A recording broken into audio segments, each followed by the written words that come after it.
Boa noite a todas, todos e todes. Espero que estejam todos bem. É com grande alegria que iniciamos mais um dia do webinar e curso de capacitação continuada Memória e Patrimônio do Rio Grande do Sul, Diálogos Transversais, que está ocorrendo desde o dia 1º de junho. Hoje tivemos a mesa do painel 14, Paisagem, Meio Ambiente e Sustentabilidade, e agora se inicia a oficina 1.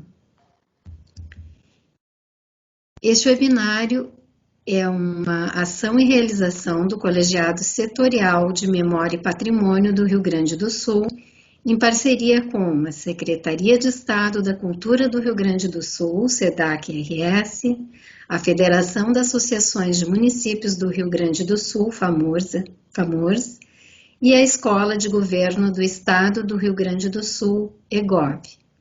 Temos como apoiadores o Conselho de Arquitetura e Urbanismo do Rio Grande do Sul, CAU-RS, Ministério Público do Estado do Rio Grande do Sul, Conselho Internacional de Monumentos e Sítios, ICOMOS Brasil, Fórum de Entidades em Defesa do Patrimônio Cultural Brasileiro, Consórcio Público de Saneamento Básico da Bacia Hidrográfica do Rio dos Sinos, PROSINOS, Conselho Estadual de Cultura, SEC-RS, Conselho Estadual de Educação, Instituto do Patrimônio Histórico e Artístico Nacional, IFAM, Ministério Público do Estado do Rio Grande do Sul, Defensoria Pública da União.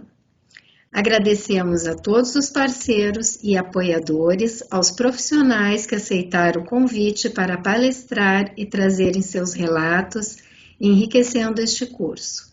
A todos os inscritos dos 497 municípios do estado e dos outros estados que também estão participando, e a todo o público que vem nos acompanhando. Convidamos todos os municípios para participarem com as atividades em comemoração ao Dia do Patrimônio, que ocorrerá nos dias 14 e 15 de agosto. Pedimos, por gentileza, que desliguem seus microfones e câmeras, colaborando com o bom andamento das apresentações e evitando a sobrecarga no sistema. Informamos que as perguntas devem ser encaminhadas pelo chat da sessão. O link para a presença nessa sessão também será disponibilizado no chat durante o transcorrer dessa atividade. Nessa 8ª e última semana do webinário, já tivemos o painel temático 14, Paisagem Cultural, Meio Ambiente e Sustentabilidade. E agora teremos a oficina 1, que será apresentada pelo Grupo de Trabalho GT1 do Colegiado Setorial de Memória e Patrimônio do Rio Grande do Sul. Este GT é formado pelas seguintes componentes: Angelita Vargas Peixoto, eu que vos falo, Carmen Nunes, Letícia Oliveira de Oliveira, Rosana Prado Pérez, Rúbia Friso, Valesca Conte e Jussara Prates dos Santos Girardi. Na mediação desta oficina, elaborando um plano de cultura, teremos a nossa querida colega Jussara Prates dos Santos Girardi. Jussara é membro do Colegiado Setorial de Memória e Patrimônio do Rio Grande do Sul e da comissão organizadora deste webinário. É graduada em História e graduanda em Biologia. Especialista em Gestão de Arquivos e em Educação, está cursando especialização em Ecologia e Sustentabilidade. É conservadora e restauradora de acervos associada ao ACORS. Trabalhou na Secretaria de Cultura do município de Portão e atualmente trabalha na iniciativa privada com licenciamento ambiental e produção de obras e materiais paradidáticos voltados para a educação patrimonial. Seja bem-vinda, Jussara. Bom trabalho para todos nós. Te passo a palavra. Muito obrigada, Angelita. Boa noite. É uma satisfação muito grande estar aqui hoje. Então, vou iniciar a leitura sobre o nosso trabalho do GT1 e depois passo a palavra para a nossa colega Rúbia, que vai fazer, então, a nossa oficina. É com satisfação que iniciamos esta noite de rodada de GTs, grupos de trabalho do webinar e curso de capacitação continuada em Memória e Patrimônio do Rio Grande do Sul, Diálogos Transversais. Serão 3 GTs que trabalharão dialogicamente algumas diretrizes do trabalho em memória e patrimônio cultural, de relevância ao processo de elaboração de políticas públicas de cultura no Estado, os GTs intitulados Elaborando um Plano de Cultura, que logo a seguir a nossa colega Rúbia vai dar continuidade, Carta Futuro da Memória e do Patrimônio do Rio Grande do Sul, que vai acontecer amanhã, e Gestão do Patrimônio Cultural e Material, dia 29 de julho, às 17 horas, nós vamos disponibilizar o link depois nas redes sociais do colegiado. Este terá a coordenação de Marcelo Renan Oliveira de Souza, coordenador de Patrimônio Material na Fundação do Patrimônio Histórico e Artístico de Pernambuco, a Fundarp. Essas oficinas compreenderão um momento prático do nosso webinário curso, que tem a prerrogativa de promover um intercâmbio de ideias. Ideias são propulsoras do trabalho de construção das políticas públicas de cultura.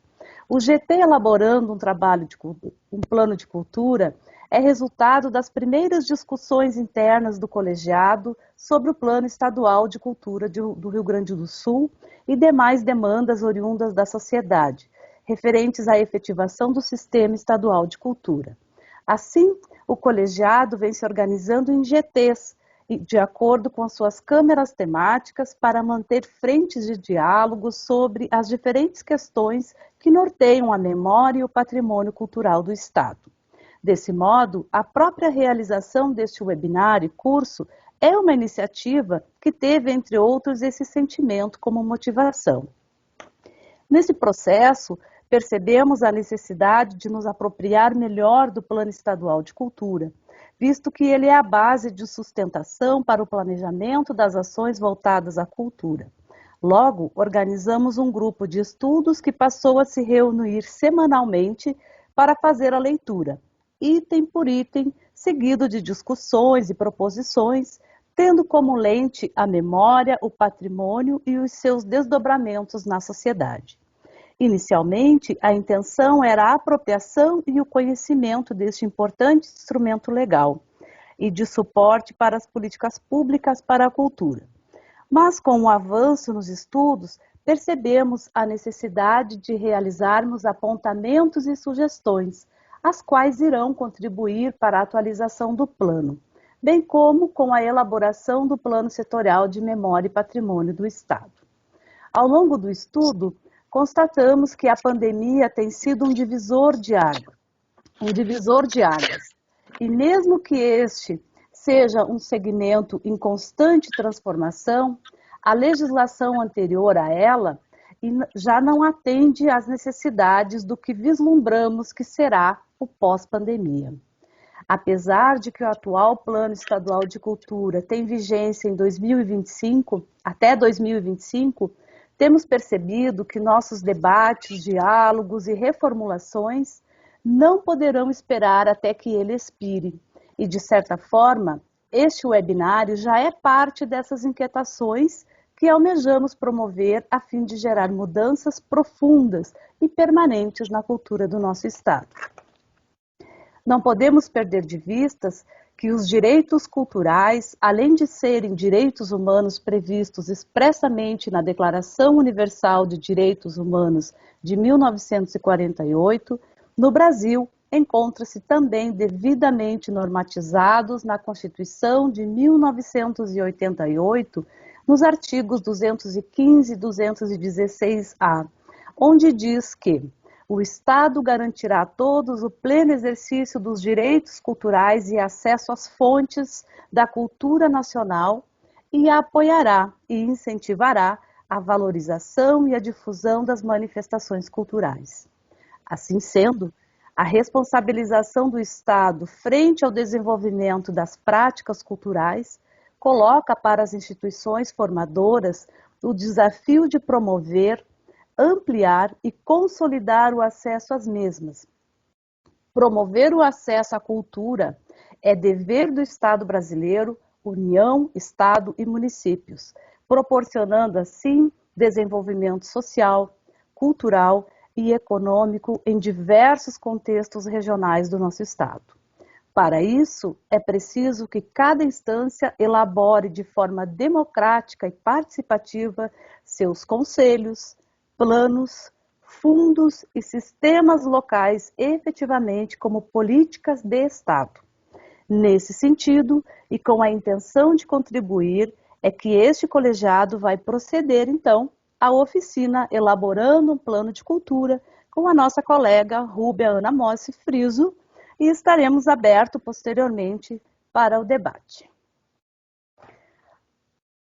Rúbia Ana Mossi Friso é jornalista, escritora, pesquisadora, produtora e gestora cultural, especialista em administração pública da cultura, foi secretária da Cultura de Caxias do Sul e secretária de Turismo em Gramado, membro do Conselho de Administração da Gramado Tour, diretora de Cultura e Desfiles da Festa da Uva, coordenadora da Comissão Especial para Análise de Uso e Gestão da Maesa Metalúrgica Abramo Herbelli S.A., que em 2015 resultou no tombamento do complexo pelo município de Caxias do Sul.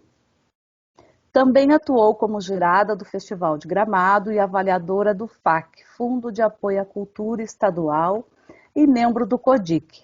Atuou como presidente do Conselho de Políticas Culturais de Caxias do Sul em 2 gestões, quando coordenou o Plano Municipal de Cultura do município.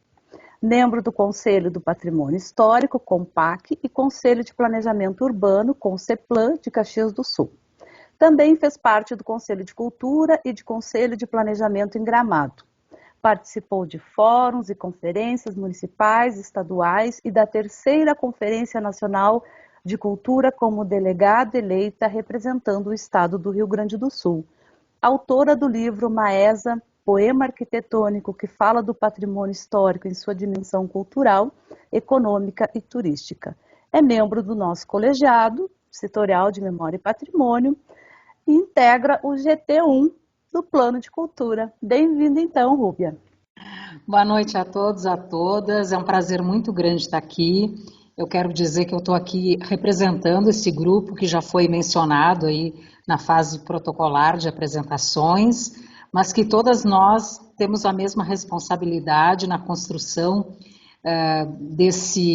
dessa apresentação, e depois vamos estar aqui à disposição de vocês também para tirar as dúvidas. Como eu fui coordenadora do Plano de Cultura e do Sistema Municipal de Cultura de Caxias do Sul, há quase 10 anos atrás, que resultou inclusive num livro que na época nós publicamos, aparentemente foi o primeiro que ficou concluído no Brasil, porque essa lei é de dezembro de 2011 e a chamada pelo Ministério tinha sido em 2010. Então nós tivemos oportunidade também de poder espalhar essa ideia para vários outros municípios nas suas conferências de cultura. Então nós fizemos uma pequena apresentação que vamos passar aqui para vocês de forma bem sintética, bem rápida, mas depois estamos abertos aí para esclarecer as dúvidas. Eu vou abrir a apresentação aqui. Então, a ideia é elaborando um plano de cultura. Aqui está nominado as pessoas que participaram desse GT1 novamente. O Sistema Nacional de Cultura, então, ele é um sistema para todo o território brasileiro. E como nós já vimos em outras apresentações, né, a Constituição de 88, a chamada Constituição Cidadã, no artigo 215, diz que o Estado garantirá a todos o pleno exercício dos direitos culturais, considerando a cultura como todos os modos de viver, de fazer e criar dos diferentes grupos formadores da sociedade brasileira.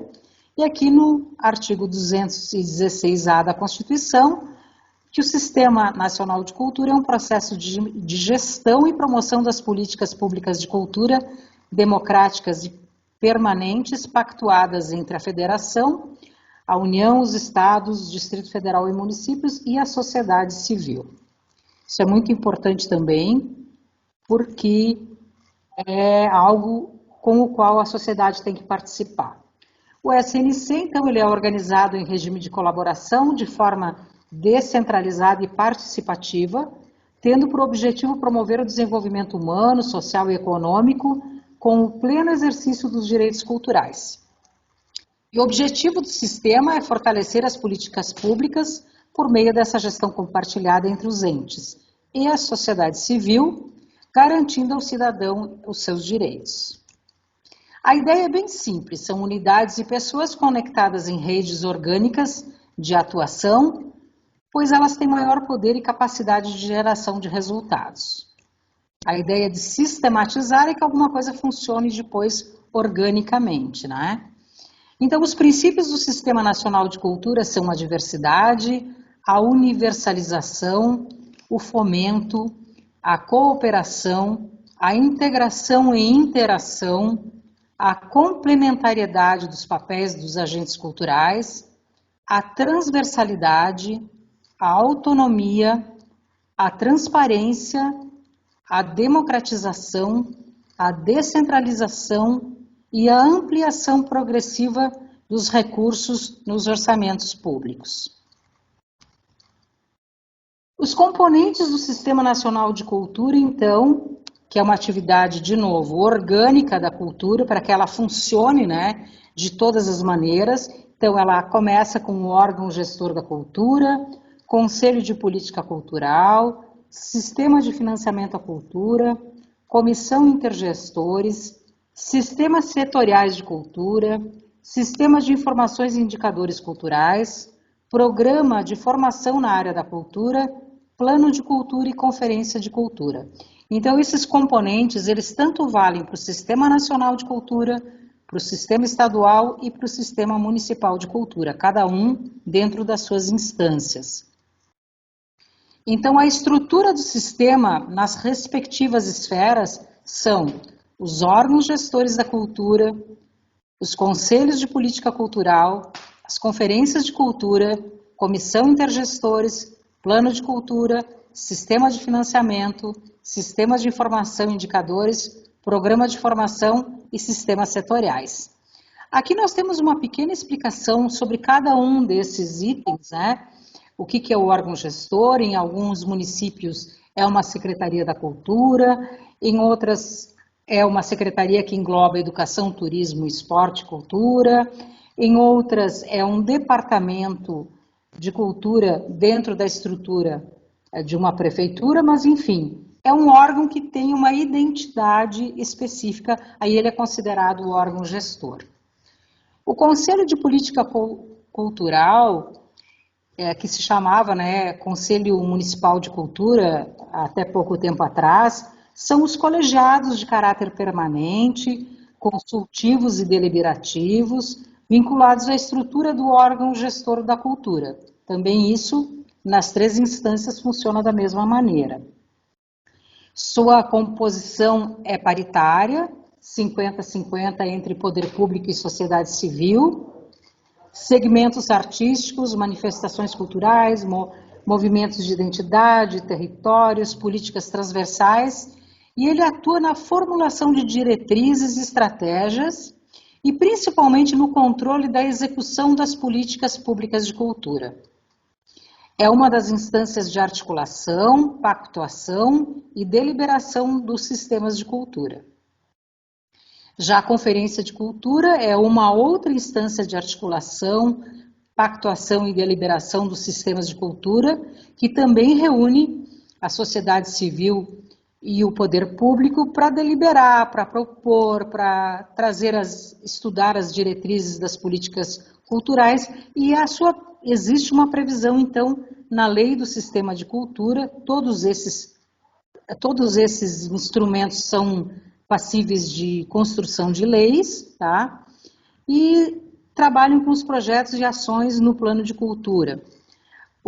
a conferência normalmente é convocada pelo Poder Executivo, ou pelo governador, ou pelo prefeito, mas já houve casos em que ela foi convocada pelo próprio Conselho de Cultura, quando o Executivo não estava, talvez, muito afinado com o momento. O programa de formação na área da cultura é um conjunto de iniciativas de qualificação, voltado tanto a gestores quanto a conselheiros, e tem por objetivo capacitar os agentes envolvidos com a gestão cultural. Ele pode ser constituído por oficinas, cursos de extensão universitária. A comissão intergestores são as instâncias de articulação, pactuação e deliberação para negociação e operacionalização do sistema. Pode ser de dois tipos: a tripartite no âmbito nacional, com representação da União, Estados e municípios, e bipartite, com representação de cada estado e de seus respectivos municípios. As comissões são fundamentais para decidir sobre a divisão de atribuições entre os entes federados na execução das políticas, programas e projetos, incluídos nos planos de cultura. E as decisões são objeto de consenso entre os membros das comissões intergestores, devem ser objeto de deliberação pelos conselhos de política cultural. E os sistemas setoriais de cultura são os subsistemas do próprio sistema que se estruturam para atender às demandas e necessidades específicas dos diversos segmentos da cultura. Eles devem seguir os mesmos princípios, contar com uma estrutura semelhante ao sistema geral e tem assento e participação no Conselho de Política Cultural. Como exemplo, nós temos o sistema de bibliotecas, sistema de museus, entre outros. O plano de cultura, que é mais o objeto do nosso estudo hoje, então é um instrumento de gestão que contém um conjunto de diretrizes, objetivos, estratégias, metas, ações e prazos de execução das políticas públicas de cultura, além dos indicadores de resultado para o seu acompanhamento. Direciona a execução das políticas públicas de cultura numa perspectiva de 10 anos. O Sistema de Informação e Indicadores Culturais é um outro instrumento de gestão. Ele visa coletar, armazenar, organizar e difundir informações relativas à cultura, que atue de forma interativa com a sociedade, que possibilite a produção de indicadores aplicáveis de forma coerente aos processos de formulação e implantação das políticas culturais. Esse talvez seja um dos sistemas, um instrumento de gestão mais difíceis de dar continuidade, mas talvez seja um dos mais essenciais para que a gente tivesse uma base, digamos assim, matemática de apoio às decisões dos gestores, né? Porque às vezes a gente enxerga um lado do espectro e não enxerga o outro, e se nós tivéssemos esse levantamento bem acurado, bem atualizado, ele seria um instrumento de gestão muito importante. Em todos os níveis, né? Nível municipal, nível estadual, nível federal. E o sistema de financiamento à cultura, então, que é o conjunto de instrumentos, políticas de incentivo e apoio financeiro junto à cultura, para garantir a todos o acesso aos meios de criação, produção, difusão, distribuição e utilização dos bens e serviços culturais. Os seus principais mecanismos são o orçamento público, né, o PPA, a LDO e a LOA, incentivo fiscal por meio de renúncia fiscal, como por exemplo a LIC, né, com percentual destinado ou do ISSQN ou do IPTU em nível municipal ou do ICMS e IPVA em nível estadual, e os fundos de cultura com criação por meio de lei e regulamentação próprios vinculados ao órgão gestor com unidade orçamentária. Então, novamente aqui a gente destaca, né, a importância do plano de cultura.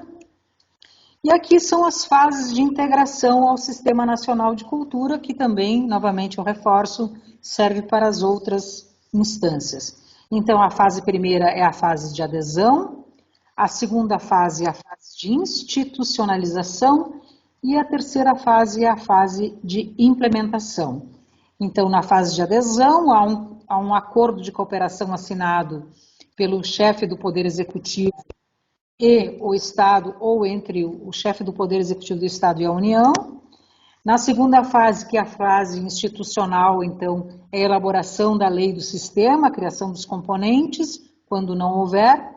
Alguns municípios já têm esses componentes funcionando, só não tem a lei do sistema, então é criada a lei e junta tudo isso no mesmo arcabouço legal.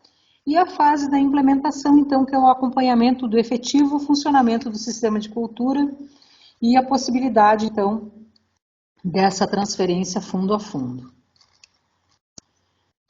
Os principais compromissos que são assumidos nesse acordo de cooperação que é assinado entre as partes, eles estão contidos na cláusula 6ª do documento, que são itens como criar, coordenar, desenvolver o sistema estadual, municipal e seus componentes.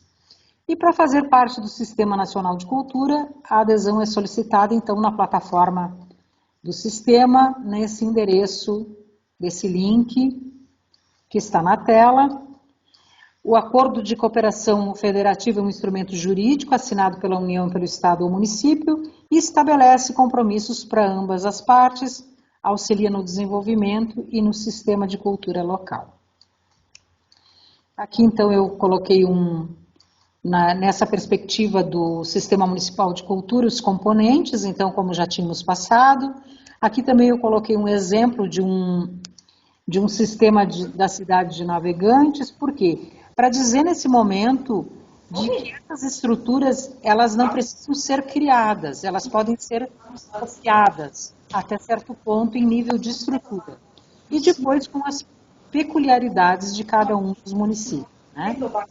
Aqui é um outro formato que apresenta os elementos constitutivos do sistema, uma outra forma do organograma, mas que tem os mesmos itens, né? O órgão gestor, a coordenação, os elementos constitutivos, os sistemas setoriais, à esquerda os instrumentos de gestão e à direita as instâncias de articulação, pactuação e deliberação.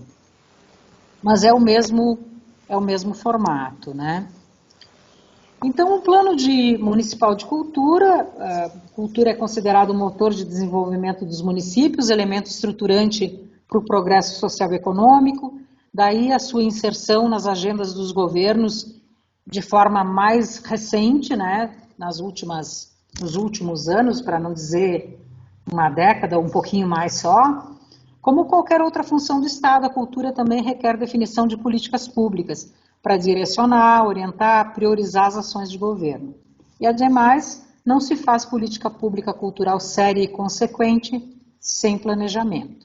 Então, o plano de cultura, na verdade, é o resultado materializado de um processo de planejamento. Seria essa a forma mais simples de se tratar um plano de cultura. Então, ele é um documento formal, ele deve expressar motivações, desejos, intenções, políticas, diretrizes, programas, objetivos e projetos para o desenvolvimento da cultura em uma determinada municipalidade.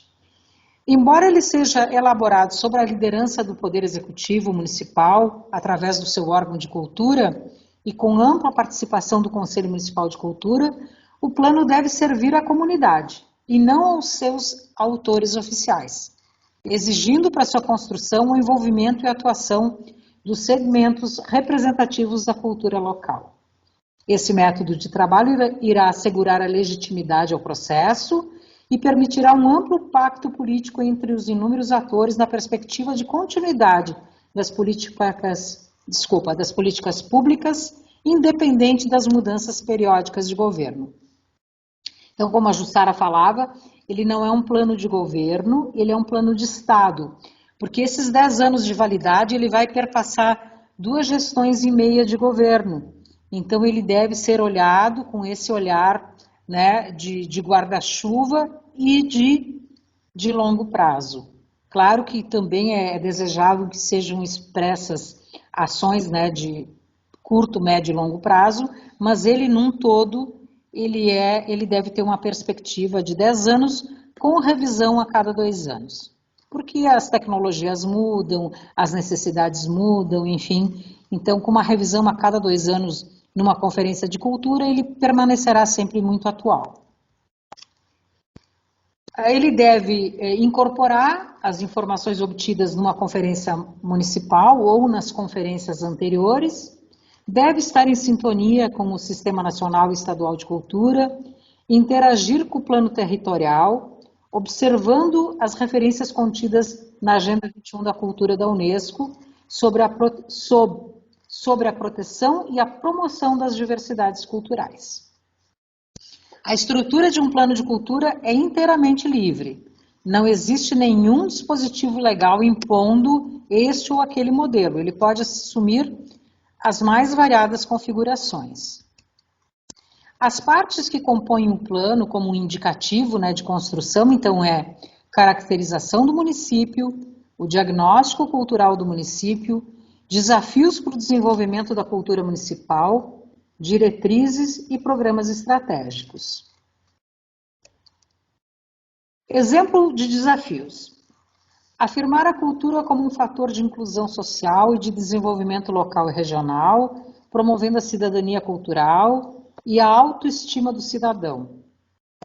Favorecer a transversalidade da cultura nas ações das secretarias do Estado e municípios, identificando, fomentando e integrando as vocações culturais regionais. Promover o empreendedorismo cultural e o desenvolvimento econômico na área da cultura. Democratizar e descentralizar as ações, atuando em todas as regiões da cidade, priorizando a estruturação e implementação do Sistema Municipal de Cultura. Reforçar a importância da economia da cultura e a centralidade da cultura como fator de desenvolvimento no mundo contemporâneo. Fortalecer as manifestações da cultura local, promover o intercâmbio cultural com outras cidades do Brasil e do mundo, valorizando a multiculturalidade. Aqui nós temos um exemplo de programa estratégico, centrais e prioritários, que agrupam projetos e ações de curto, médio e longo prazos para a implementação da política cultural do município, mantendo sintonia e coerência com os desafios fixados. Então, um programa tem a seguinte composição: ele tem o objetivo geral, as ações e projetos, os agentes envolvidos, metas e recursos financeiros necessários. Um exemplo aqui de programa estratégico seria diversidade, descentralização e direitos culturais. Então, aqui nós temos o objetivo, que é valorizar a diversidade cultural, promover ações e eventos culturais com democratização, descentralização e valorização da cultura local, garantir a acessibilidade dos cidadãos aos bens, serviços e eventos culturais, valorização da diversidade da cultura, fortalecer as grandes festas populares, valorizando a diversidade cultural e o caráter democrático dessas festividades, com a descentralização e o acesso gratuito do público a toda a programação. Assegurar que os diversos grupos da cultura popular que representam as origens e dão significado a estes eventos enquanto expressões da identidade cultural do lugar tenham espaço de destaque na programação das festividades. Promover a participação das comunidades na organização e agenda, aqui está tapado aqui no meu cantinho, mas é a geração de renda através do comércio formal e informal. Então, esse exemplo de programa estratégico, por exemplo, parece que tudo que está aqui é muito óbvio, mas quando ele está escrito num plano, ele tem outro peso na hora de tomar as decisões. E aqui são as principais normativas, então, referentes ao Sistema Nacional de Cultura, que é a Constituição Federal de 88, o artigo 216A, a Lei do Plano Nacional de Cultura, as metas, 53 metas do Plano Nacional de Cultura, então, que são uma portaria de 2011, e o Acordo de Cooperação Federativa como instrumento de integração entre os entes federados ao Sistema Nacional de Cultura, também, que é uma portaria de setembro de 2020.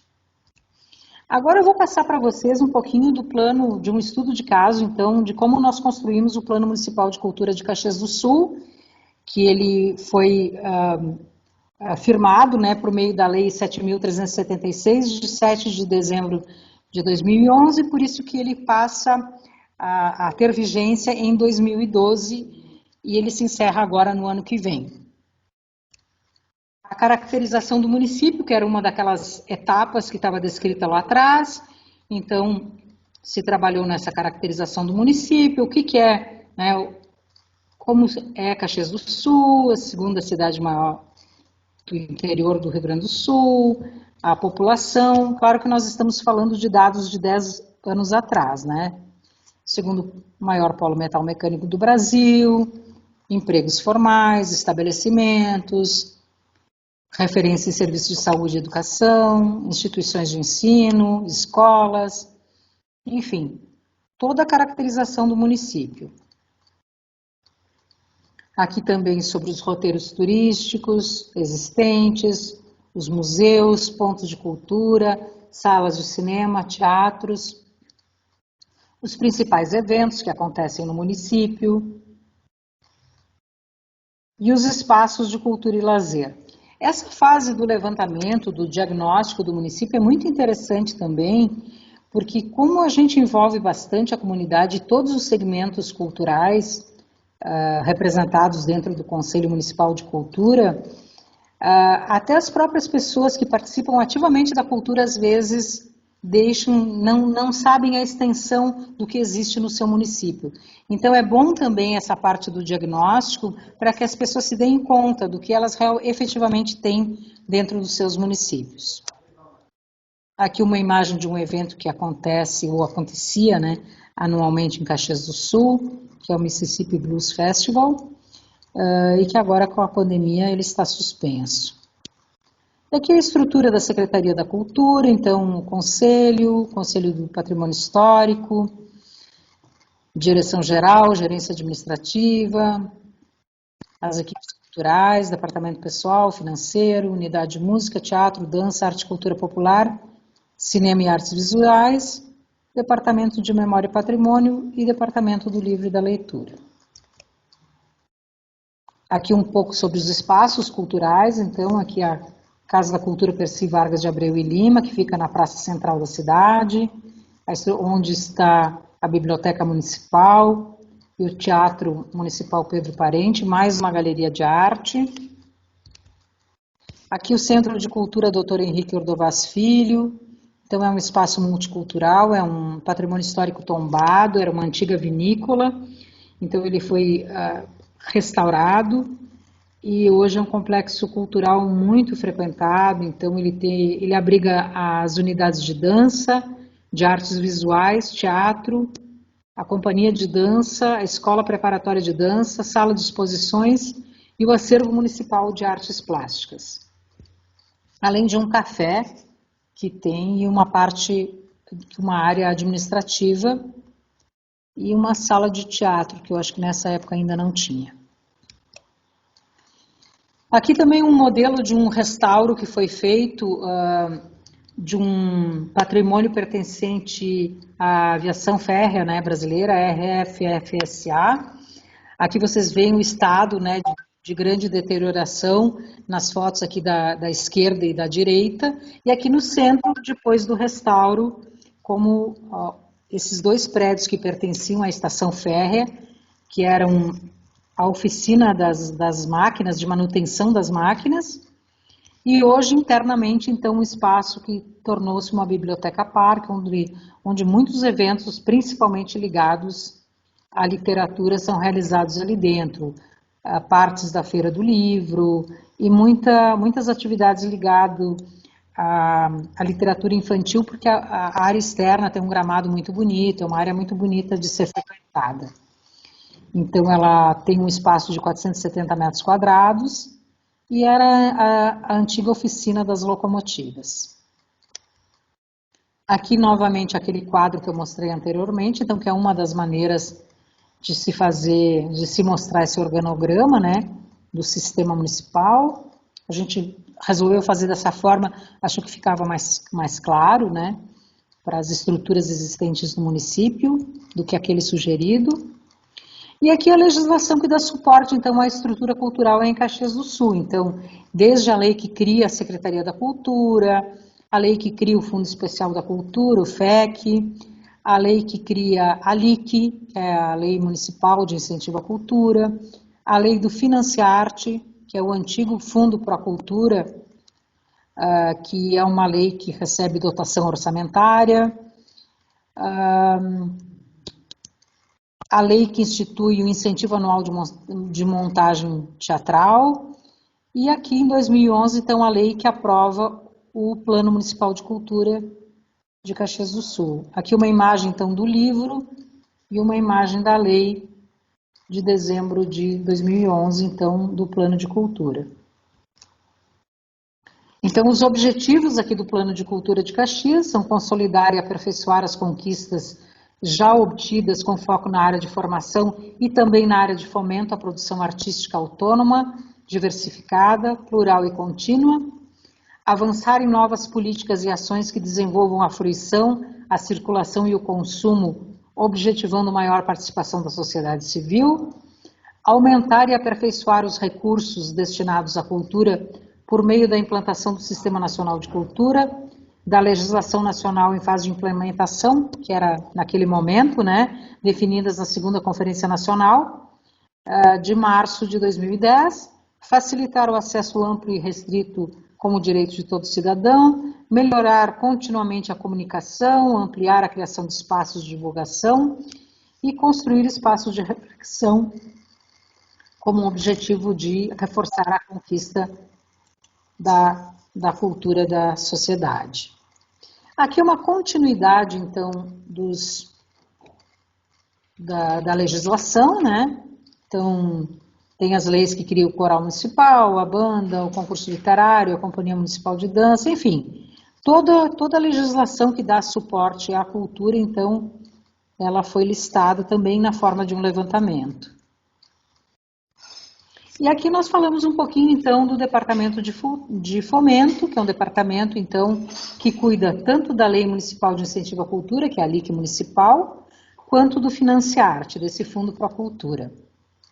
Então, ela foi criada em 96, ela tem por finalidade conceder incentivo fiscal através da renúncia de impostos, no mesmos moldes, né, da LIC estadual, dentro do âmbito de Caxias do Sul, nos segmentos de cinema e vídeo, dança, folclore, literatura, música, teatro e artes visuais. Aqui nós temos um levantamento de 2015, que foram 46 projetos protocolados, 35 aprovados, com investimento de 3,2 milhões. Então, aqui um gráfico mostrando um estudo de alguns anos, então, os projetos protocolados e os projetos aprovados. Aqui de 2009 a 2015. E aqui os valores por ano, então vocês percebem um nítido, né, crescimento dos valores de 2009 a 2015. Era o tempo bom da cultura, né, que crescia ano a ano. E aqui o Departamento de Fomento também é responsável pelo Financiarte, que é um fundo, então, né, que é dinheiro de dotação orçamentária, então, desde 2009. Ele também tem a finalidade de dar apoio financeiro a projetos que visem o fomento e o estímulo à produção artística nos mesmos segmentos, então, da LIC. A única coisa que no Financiarte, então, a pessoa recebe o recurso em conta e na LIC ela recebe a liberação para captar junto às empresas. Então, em 2015 foram 137 projetos inscritos, 65 contemplados com valor de 2 milhões de reais. Também aqui uma amostra, então, no gráfico, então, o crescimento dos recursos. Então, os inscritos e os contemplados, vocês veem que o número de inscritos é bastante grande. O que ocorre normalmente é que o pessoal primeiro tenta o Financiarte e depois, quando não é contemplado, ele também pode apresentar o seu projeto na LIC. Então, por isso que o número é maior no Financiarte. E eles estavam, então, em 2014, com um teto de 35 mil para cada projeto. Então, de 2013 a 2015, foram 661 projetos, totalizando 13 milhões e 696 mil no Financiarte. E na LIC, então, 619 projetos, que o teto é maior, totalizando R$ 21.430.629. Então, basicamente, pessoal, é isso. O que nós tínhamos para colocar, esse estudo de caso, eu me coloco aqui à disposição de vocês, para quaisquer explicações que vocês tenham. Muito obrigada, Rúbia. Importante a gente avaliar essa organização das legislações municipais. Sem elas, não há gestão para a cultura, não há incentivo, porque elas precisam estar aprovadas. Gostaria, Rubens, se tu pudesse, a gente está acompanhado de bastante gestores, né? Porque é bacana essa tua organização do passo a passo. Se você pudesse nos falar um pouquinho mais dessa necessidade dos municípios organizarem legislações específicas para as suas especificidades, né? Para as suas necessidades, porque cada município é um espaço diferente, né? Eu acho que essa fase do diagnóstico do município é bem importante, sabe? Porque a gente saber todas as estruturas físicas que a gente tem, as estruturas de legislação, porque como a gente já comentou em outros momentos aqui no webinário, nesses quase 2 meses, que essa troca, essa alternância, né, dos governos de 4 em 4 anos, eles às vezes deixam um pouquinho a descoberto algumas áreas, não é? Então, algum gestor pode ter um olhar mais carinhoso para a área da cultura, um outro pode ter um olhar mais carinhoso para a área das obras, né, das estradas, enfim. Então, é importante essas instâncias e esses instrumentos de gestão, porque no momento que eles se tornam lei, é muito mais difícil tu desestruturar quando existe uma lei por trás. Tanto que nós tivemos um caso bem recente aqui no município, que houve um gestor, há poucos anos atrás, que ele usou todos os artifícios legais possíveis para impedir que um desses fundos tivesse o recurso desejável. E esse recurso está sendo reconstituído agora aos poucos, porque, é claro, no momento que tu tira um recurso de uma rubrica dentro de um município, para tu fazer ele voltar não é tão simples assim, porque todas as áreas são deficitárias. O município cresce, né, exponencialmente as suas demandas, e o caixa nem sempre acompanha. Então, é claro, principalmente num momento de pandemia, é claro que a saúde vai demandar muito mais, é claro que a educação sempre tem necessidades importantíssimas e as obras de infraestrutura. Então, competir com isso sem uma lei por trás é muito complicado. Então, quando eu ia fazer palestras nas conferências de cultura que me convidavam, porque nós já tínhamos o plano pronto e eles ainda não tinham, eles me diziam, tá, mas como é que tu faz para que a lei seja aplicada? Eu dizia assim, eu mostro o livrinho e digo, tá aqui, é uma lei. Nós elegemos fazer essas prioridades. E a gente, de vez em quando, sentava e dizer, nós estamos indo pelo livro mesmo. Por quê? Porque foram muitas discussões. Foi um ano praticamente de trabalhos, assim, de ouvidorias, de se debater muito, ou isso ou aquilo, porque não dá para colocar tudo, de fato, né? Não dá para colocar tudo. Então, eu acho que é isso, eu acho que constituir essa base legal é importante para que elas sejam mais perenes, para que os municípios não fiquem à mercê, né, do próximo gestor que possa querer desarticular uma dessas ações. Que é o que tem sido um grande problema, porque rompe continuidades, faz com que os municípios desprendam recursos públicos para determinados projetos e na troca de gestão, que é automática, né, que vai acontecer e tem que acontecer dentro do processo democrático, mas a gente acaba perdendo investimentos e são recursos públicos. E aí a importância do respaldo da participação da comunidade, como você falou. O plano municipal de cultura, ele não é para o gestor, ele é para a comunidade, né? Como organizar, como fazer com que haja a participação popular nessa organização dos planos? Se tu pudesse nos dar umas dicas. Se o conselho estiver atuante na cidade, é mais ou menos simples, porque dentro do conselho tu tem um representante de cada segmento cultural. Então, tu tem ali o artesanato, tu tem o folclore, tu tem a música, tu tem a literatura, e tu pede para esses conselheiros trazerem, né, os seus grupos, né, as suas áreas de atuação, as academias, a universidade, as faculdades, são áreas muito importantes de serem envolvidas, e no nosso caso nós usamos de bastante comunicação, a gente foi para a imprensa e publicizou muito que isso estava acontecendo. Então chamou reuniões abertas, por exemplo, essa biblioteca que eu mostrei para vocês, que é chamada Biblioteca Parque do Largo da Estação, era um local onde a gente se reunia. Então, fazia vários grupos dentro da sala, cada um ia trabalhar num grupo específico, mais ou menos como acontece numa conferência de cultura. E sempre foi muito respeitada essa questão de 2 em 2 anos realizar uma conferência, para não ficar muito distante, né, essas diretrizes, esses objetivos. E, normalmente, os municípios, a comunidade, ela sabe o que ela quer com mais prioridade. A comunidade sabe o que ela tem, o que ela deseja, assim, com mais prioridade.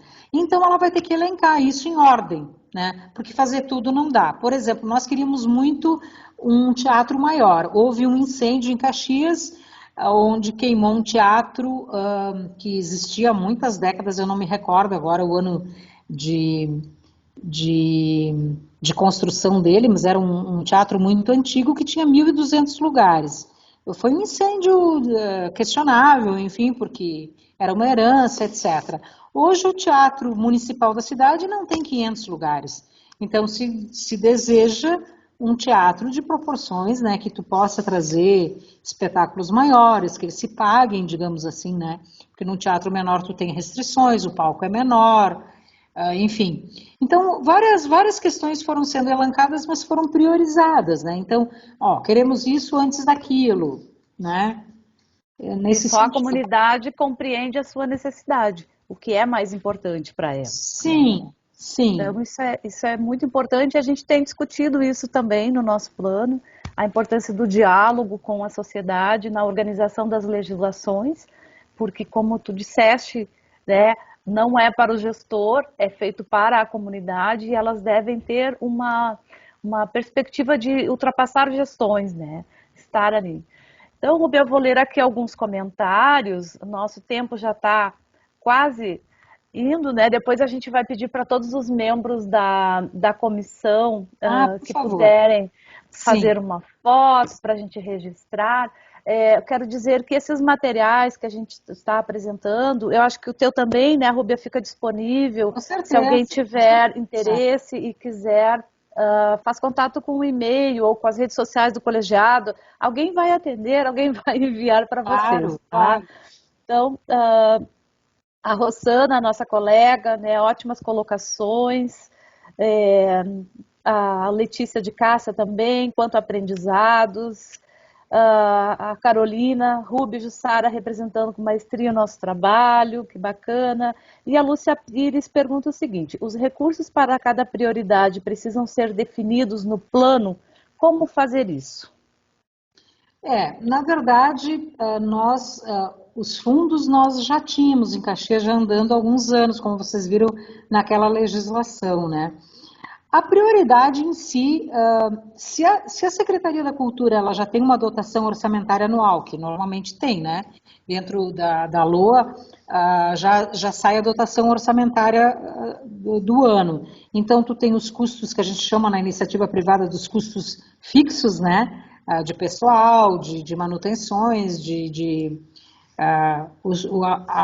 as rubricas de custeio, né? Das estruturas, e o resto é investimento. Ali tem que ser feita uma decisão. Às vezes, algo que é muito urgente não vai ser aplicado naquele ano, porque precisa de um projeto arquitetônico para ser feito, por exemplo. Então, nós vamos dar entrada no projeto arquitetônico, daí ele vai levar aquele tempo de aprovação. Se tiver que ir para o IFAI, por exemplo, para uma aprovação, se é um espaço de memória ou um patrimônio histórico, se é tombado. Então, é importante botar isso no papel e fazer um cronograma físico-financeiro, porque daí tu enxerga. Eu sempre digo, os números são muito nossos amigos, mesmo que a gente pense que goste mais das letras, né? Os números são amigos, porque quando tu são bota... fundamentais. Aham. Tu começa a enxergar de uma maneira mais simples as coisas, né? Então, botar realmente planilhas, fazer umas planilhas de acompanhamento e, de fato, eu sempre tive essa iniciativa enquanto gestora. Eu dava muitas largadas ao mesmo tempo. Por quê? Com muitas bolas quicando, se uma delas cair, as outras estão andando, entende? Então, por quê? Tu faz as coisas, vai estruturando elas que elas andem para e passo, mais ou menos, né? Para chegar lá adiante e as coisas não poderem retroceder. Porque é muito fácil um projeto ser abandonado de uma gestão para outra. É verdade. E às vezes muda o interesse, né? Como a gente Exato. comentou, e acaba ficando, e o recurso público se esvai dessa forma quando não há continuidade nos projetos. É muito importante. E essa é a prerrogativa do plano, dar continuidade a diferentes projetos, independente dos personagens, né? Sim, E, e até na questão dos recursos, o plano ele é para 10 anos, para pelo menos 10 anos, e ele deve ser revisto a cada 2. exato. Então, esse planejamento, como você falou, sem o planejamento nos números, acabam ficando só frases bonitas lá impressas Claro, claro. e não acontece, né? E dizer que a obra mais cara é a obra que nunca é concluída. Essa é a Exato. obra cara. A que é realizada, a que é concluída, essa se torna barata. Por quê? Porque ela gera, ela alimenta essa rede, né, de trabalhadores da cultura, e isso é uma riqueza que vai acontecendo, né, para o próprio município, né. Vai E os gerando. resultados não podem ser pensados de forma imediata. Exato, Né? Tem que exato. pensar nas permanências. Os municípios têm que pensar a gestão a partir das permanências que ficam. Né? Mas se eu Então, a tivesse que Angeli. escolher, viu, Jussara, desculpa, quem Não, fez a pergunta foi a a Lúcia, Lúcia né? Pires. Lúcia, se eu tivesse que escolher, por exemplo, uma única ação que eu pudesse fazer no meu município, eu instituiria uma lei de incentivo à cultura. Porque aí o que que acontece? Tu tem um determinado recurso e tu tem muitos atores lá fora atuando, porque as empresas vão participar e porque esses grupos vão se articular e tu, como uma estrutura pequena de uma cidade menor, lá fora as coisas estão acontecendo e tu está sendo simplesmente uma apoiadora, uma fomentadora. Então, se eu tivesse que escolher uma única ação cultural, eu instituiria uma LIC municipal. E de encontro ao que você falou, Rúbia, a Lúcia disse o seguinte: a realidade da maioria dos municípios é bem diferente de Porto Alegre e Caxias. Para aprovar a lei do plano, quando há comprometimento de recursos da administração, é difícil. Sim, Lúcia, a gente sabe que não é fácil, porque ainda se tem aquela mentalidade de que a cultura não é um segmento econômico. O que a pandemia, de certa forma, descortinou aqui para nós, porque aí se percebeu o motor que é a cultura dentro da economia do Brasil. Né? Então, acredito que nesse sentido a gente vai ter que avançar bastante. Por isso é tão importante essa discussão já dos planos e das políticas locais. Então, perfeito, as leis de incentivo são o caminho, ainda, Lúcia, né? Aqui na minha cidade aprovei o plano e quase nada foi feito. Você já tem um plano, já é um começo, mas há que sim partir para a busca de recursos, formação de profissionais, porque ainda os trabalhadores da cultura, às vezes, ficam naquele pensamento de que a cultura não é um trabalho. Pelo contrário, é um trabalho que gera muita riqueza dentro do país e os gestores têm que estar atentos a essa formação, a profissionalização e a regulamentação dos profissionais da cultura também. A Letícia de Cássia diz, mas na capital também foi muito difícil. A sociedade fez campanha para isso. O caminho da cultura, nós temos que competir com muitas, entre aspas, prioridades. Mas nós que lidamos com a questão da cultura, da educação, a gente sabe que muitas dessas prioridades talvez não fossem tão necessárias se o investimento em cultura fosse maior, em É educação e cultura. verdade. Então a gente tem que começar a debater e a inverter um pouco essa lógica É, para que a gente avance, né? A comunicação é tudo, ainda diz a Lúcia. Então, vou convidar as nossas colegas, Rúbia, parabéns pela apresentação, foi lindo, representou muito bem esses meses todos que a gente vem debatendo o plano estadual, e fica aquela utopia, né, de que a gente consiga colocar aí para os próximos meses em debate com outros colegiados, com outros setores, com outros segmentos, e ainda temos muito trabalho pela frente, né? Então, gurias, se vocês puderem abrir suas câmeras para a gente fazer uma foto de toda a equipe do GT1. Aê! Sorriso. Vou fazer mais uma aqui. Pronto? Tão lindo. Então, quero agradecer a todas as colegas do GT pela nossa diversão, pelos nossos estudos, e dizer que amanhã tem mais, né? A gente continua, e quem quiser os materiais compartilhados, podem solicitar que a gente envia para vocês. Gente, retificando, então, amanhã começamos às 16 horas, né? Então, muito obrigada, gente, uma boa noite, fiquem todos bem. Tchau, gente.